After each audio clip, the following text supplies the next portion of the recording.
right, welcome to this week's vlog of our Path to Harvest journey of Steve and I building our business as big as it can go from scratch in the middle of COVID with supply chain crisis and lockdowns and all kinds of crazy world events, and trying to get the best result and learn the most and become profitable and serve the world in a great way and do awesome things.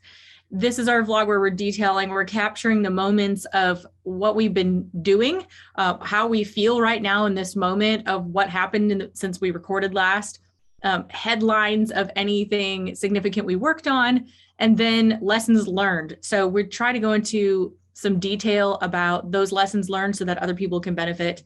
And it's also just us recording, it's just a record of this journey that we are on right now. And it's a pretty wild and intense one. This past couple of weeks has been pretty nuts in a lot of good ways. So we've had some major breakthroughs. We've had some record breakers as well. And then we've had a lot of personal growth. So Steve, why don't you start with, we're going to do our check-in. So how are you feeling in this moment? How are you doing today? Because there's so much going on, but I think in a nutshell, I mean, what we're going through is certainly intense, not for the faint of heart, but it's challenging in a really good way, and it's fun, which is kind of weird.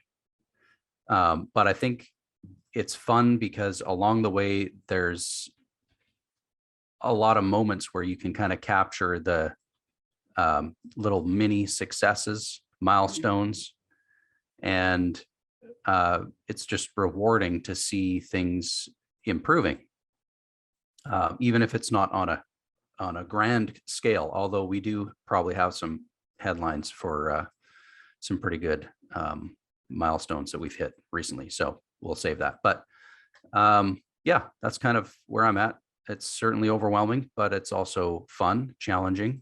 And like you said, there's a lot of personal growth happening, as well as upskilling our levels in business ownership. How about you? Oh, thanks for asking. Thank you. Yeah. Yes, I'm feeling good. And I would say it was a lot more fun in the last couple of weeks when things went really well. It's maybe not so fun when it's not going well, and yet you still have to go through the motions. You still have to do the work. You still have to give 110%, even when it's not going the way you want. But we've had some pretty big breakthroughs. So that really made it rewarding after all of it is said and done. And so now you go, okay, this is how it's supposed to be. And that, so I'll say my current state is I'm feeling encouraged and like I can take a breath of air for a moment. And yeah, so let's go into our headlines, because with that said, I think that we have some pretty cool stuff to talk about. Maybe I can start with the headlines because there's some big things, and then we can go, you had more detailed things. Yeah. One of our headlines is we had a really big month in the month of November. It was our biggest month yet. And halfway through the month, I figure we would probably cross a milestone, like it might be a record breaking month, but we really broke like 2 records. So it was our record breaking month, the biggest one we've ever had. But the second record breaker was the amount of revenue we hit. And this was the first month we've ever done $500,000 in a single 30-day period, 31 days. So that was, and it was like just over the 500 mark, which was really insane. That sounds like a giant, huge number, and it's big, but not compared to what we're going to be doing. So what to me was really remarkable about that was, number one, we had to cut our ad budget to almost nothing. So this was accomplished with very small amount of ad budget compared to what we would normally spend on a month, or what other e-commerce businesses spend, especially in the month of November, where you have Black Friday and Cyber Monday. You've got promos coming out the wazoo. The second remarkable thing to me was that this also came in light of a really big price increase, which we had to do. We absolutely had to make that decision. And I was really nervous about how our customers would respond to that, because sometimes you don't know the top, where that tolerance level is for people. And I think we've reached it. I wouldn't go further than we have now, but it was an economic decision we needed to make. It was one that, in order for us to continue to be sustainable, and because we really weren't sustainable at where we were at, and price increase is one of the best, most healthy things a company can do once you know your numbers. And so we can talk about that, about lessons learned, right? But if you don't know the numbers in great detail, you might not even know if you're even making money. And so if you're not making money, then you're not in business, right? Then it's a nonprofit. and this kind of business is a for-profit business. So that was the other remarkable thing, was that in spite of a price increase, we still had a record month, and we had less orders, which is expected, right? When you have a price increase, some people will not purchase, but even with less orders, we still had that record month. And it also meant a little bit less work for our team, right? Because if we're producing less, then that means less stress on our team. And yet we had a better outcome financially. So that was really remarkable. The third remarkable thing to me, I think that was number two. Number one was very small ad spend. Number two was price increase. Number three, what was really remarkable was that we did not do Black Friday, Cyber Monday sales whatsoever. We did nothing for that, as has been since the beginning. When I was building this brand, I was really intentional from the beginning that we are not going to be a discount brand. We're not going to compete with all the other brands out there. I wanted to be a little more on the premium end of the spectrum. And, I think like brands like Harley Davidson, they never do discounts. They never hold sales. It is the brand. It's the price is the price is the price, because that's the value of that brand. And so I was trying to be very intentional when we built this, that was going to be how we would do things. There's nothing wrong with building a brand another way. I think if you're intentional about it, then so be it. But this was what we chose to do. So all three of those things in the month of November ended up not hurting us one iota, did not hurt us. Not doing sales, not doing Black Friday, skipping it altogether. We did bring out a product, though, for our audience during that time, for especially one segment of our audience, specifically our VIPs. And that really helped to continue to boost sales. So, our big winter collection release was the week before Black Friday. And even that made me nervous too. I was like, oh, by now people are already getting Black Friday emails. They're already seeing their ads, news feeds are crowded with ads already. That was also a little bit nerve-wracking to me, like releasing a collection during this time, but it all worked out beautifully. So those are the main headlines for the month that really got me excited. And then, was there anything you wanted to add to that, Steve? No, probably that's pretty good, other than just the headlines that I'll share. From the other perspective of more, that's great. Revenue, sales, headlines. Some of the other things were related to we've been doing a lot of data collection.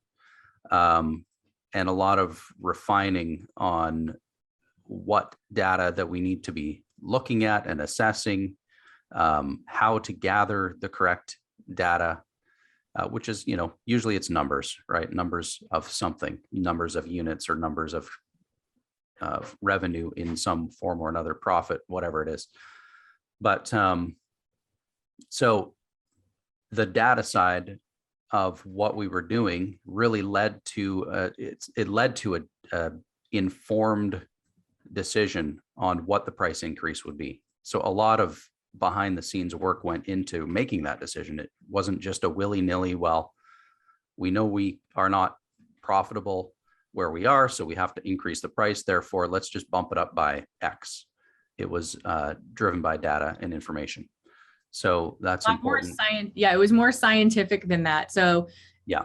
Can you give people an example of the kinds of kind of data we had on a spreadsheet to come to that conclusion? Well, yeah, on that side of things. So we had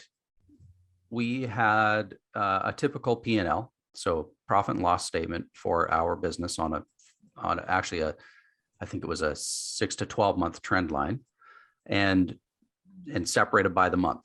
Then we went through each of those months, and we we pulled our sales information for each of those months by the product. So let's say in our revenue row, we had $100,000. Well, where did that $100,000 come from? It came from product A, B, C, D, E, F, G, and so on and so forth, and how much revenue came in from each product. And so that was one thing that we did. And then we, from all of that, determined a more accurate, what is our actual profit percentage, profit number, and somehow scientifically we were helped significantly by our advisors. So on our own, this would have been really hard. But they came up with a formula to show us, well, here's a way that we can calculate what the price increase will look like, how it will affect your top line and your bottom line. And bottom line is the most important one, right? Obviously, you need to have profit to be in business. So that's what we did. And it was a lot of data collection. We involved some of our other team members in the process because it's a learning experience as well. We want to upskill not just ourselves, but our team as we grow. So that's what we did. And it really helped us come up with a solid number in the end. Yeah. And I think some really important things that we had on that sheet was also a benchmark of one of the biggest candle companies in our entire industry, because their information is public. So we can see, what does a healthy growing company look like and what are their profit margins? What are they doing? And so that's our initial benchmark. And we believe that we will far exceed and surpass them because of the nature of our customer base and our brand and our niche.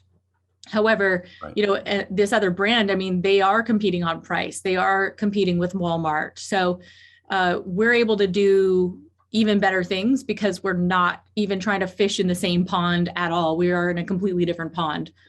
So with that said, that gave us a lot of, we could look at those benchmarks and go, we're not even remotely close to those benchmarks. And if that's the pond that they're fishing in and we're not even close to that, this gives us a lot of information to know what we need to do. We need to surpass that. Even with the price increase that we did and a number of other things, we still haven't hit the same benchmark yet. So we're on the right path. We're there. And the big turnaround, the big breakthrough we had was really in the cash flow department, which really was a severe situation as a bootstrap company that was putting out a ton of money into future product and into just a whole variety of things. That was a really stressful situation and was not we were not in a good position that way. With this change, among many other changes, it completely turned around like 180 degrees. And so we were all celebrating. And when we crossed that 500 mark, we were just stunned and shocked, how much this had paid off so that was absolutely huge. So, I don't want to jump to lessons learned because I get lessons learned really easily, but I've said this before and I'll probably just continue to say it, but it's really important that if you have a coach or a mentor or advisors or whatever you have and you trust them, do what they tell you to do. Don't question it. Don't push back. Don't give resistance. Just do it. Why would you reinvent the wheel? Why would you make it harder for yourself? Why would you not just take a shortcut and do it the right way and save yourself disaster, save yourself the pain and the tears and the anguish, and just listen and do it? And so we've been good about that. And we've had an extraordinary result from listening to people smarter than us. So I have to just say it again. Yeah. Yeah, definitely. Okay. I Go mean, ahead. I think that's actually a good segue into lessons learned, because these things that we've been discussing with the cash flow, our hitting our milestone, biggest month yet, and all that kind of stuff, is a result of not just what we were just talking about, but also all the other work that we've been doing, which is really being very in touch with our cash flow. With that, and with the kind of the operational optimizations that we're doing in the warehouse side, the production, manufacturing side of things. So, I mean, here's something that I've learned, I think, in this particular business is, you may have heard the term, the velocity of cash flow before. I never I really don't think I have. I've heard of understood that. what that meant until maybe about a month ago, when going through all this stuff with our advisors. And that really what it means is, it's the speed at which cash comes in and goes out from your business. And at the rate of growth that we're in hyper growth. The velocity of cash is very fast. It's insane. Like, it's going out as fast as it's coming in. Well, if you don't have a super keen eye on what is coming in and what is going out and why, and is there a good reason for it, then it's really easy to end up in a negative situation, or not the situation you want to be in. So through one of the things that I've been doing is, on a daily basis, being super in touch with the cash flow. What's coming in, what's going out, where is it coming from, which channels is it coming from, and then where is it going, which bills did we pay today, which automated things came out today, like all the different stuff. The other part of that is, at some stage you can determine terms with your certain vendors and suppliers. So the objective is to have as much distance between when cash comes in and when it's going to go out. So you have to kind of control that gap in between, right? And that will help to slow the velocity of cash going out, so that your cash is still coming in, and hold as long as you can until the cash goes out. So that's a good reason to have net terms, and just really be in super touch with your cash flow. So daily on the numbers, on the cash coming in, cash going out. That's been really helpful for me, to see it at the granular level, and to see just actually it informed a decision that we made we had to increase what is our weekly target for revenue, because our weekly target was actually $25,000 too low based on what our actual cash flow and velocity is right now. So had we continued to be aiming at the $25,000 lower mark, well, if we're hitting it, great, but we're still behind. So we had to update that. So yeah, I think major lesson I'm learning is how super intentional you have to be with the cash. Yes. Very good lesson learned. And it will, pay itself in dividends, and it will pay itself over and over and over again. And I think another side benefit of this, we call it going through the ringer right now, is just like how these skills and learning these things are going to pay off in our personal life as well, in terms of how we manage other things in our personal life. And I think it's probably a good reason why people think they want to be entrepreneurs and then realize maybe not, because of what it requires on the personal growth side. Because what you do in business, it was going to flow out to other areas of your life, and vice versa, right? How you are in your personal life will flow out into business. How you handle money or people or even yourself, your time management, it all affects each other. So I'm really looking forward to seeing how the things you're learning and what I'm learning, how that has a positive effect in our personal life as well. And with our kids, especially, like, they're going to learn things that we never learned. Yeah. So I'm excited for that. Yeah. But yeah, these are really big things. Last headlines for me would be that I'm deep in product development right now, very deep in it into this coming year. We are trying to get into about 6 months ahead. And really, we ultimately want to be about 3 seasons ahead and then 4 seasons ahead, where by what that means is the designs are done, all decisions have been made. And now the only thing left to do is place the orders for the things we need. And so it means that I have to be, 3 or 4 seasons ahead in product development. So the very first thing I have to do is make decisions on the theme of a collection. I have to do all my scent design because I'm the scent designer. I tell stories through scent, and make sure that they're all going to be winners. Then I work with a designer on the entire branding, the look and the feel and the vibe of the packaging. Then I have to take photos of those things. We take video content. We're doing more and more of that kind of thing. I have to get props, order props, set design, all of that kind of stuff. That just kind of scratches the surface. And we do all kinds of content around it, stories and descriptions and labels. And there's a lot surrounding it. And to even just be 1 season ahead, there's a lot involved. There's a lot of moving parts. There's a lot of people.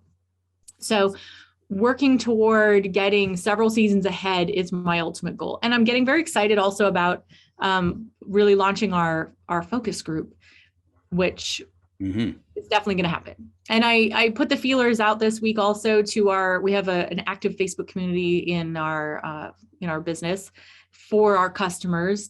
And we've got about 7,000 people right now in there, that's pretty big. And just asking, would you guys be interested in being a test group of people? It would involve a purchasing. This is not a free thing. And, almost 500 people put their hand up and said, yes, I want to do it. And huge positive response to that. So I'm sure it'll go over very well. We just might have to cap how many people are in it initially. But yeah, I'm really excited about launching that. We're hoping to get that going by January. So, because the idea is if I'm planning this would be about 2 seasons ahead. So if I'm planning to launch a summer collection, if I want to send this focus group of people samples in January to release them in May, this is already cutting it very close. And the reason why it's cutting it close is because if for some reason we found that, 1 or 2 candles to the scents are duds and that nobody likes it, then I have to go back to the drawing board and pivot and then go from there. So the only thing we won't be able to do is send them a follow-up version. We won't be able to send them the next version. Let's say they're like, oh, I like this scent, but I didn't like this one note in it, and I go and fix it. We won't be sending out a second batch. We'll just have to fix it and move on. Mm-hmm. So, but the idea of that is that we mitigate risk, right? So we don't want duds, but my nose is not the be all end all of all things. I'm one person. There's so many different palettes, right? So many different noses, so many different opinions. And what I think is great, there might be people in our warehouse that think it's gross, right? So I don't, I do my best and I try to be really picky.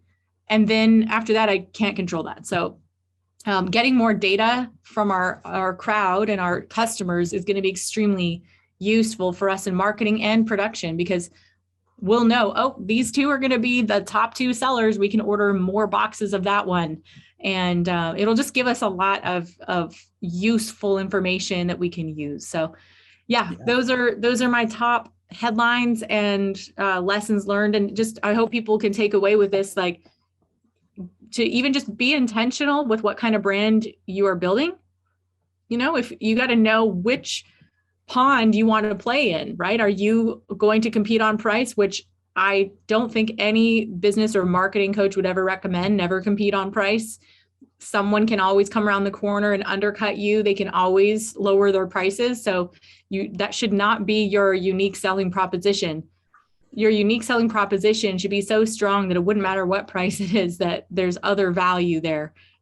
So and that you can even avoid some of the biggest sales of the year and still have your biggest revenue and profit of the year in the fourth quarter by by creating a brand and a product that truly does give that value to the right audience, right? So it always has to be that product market fit.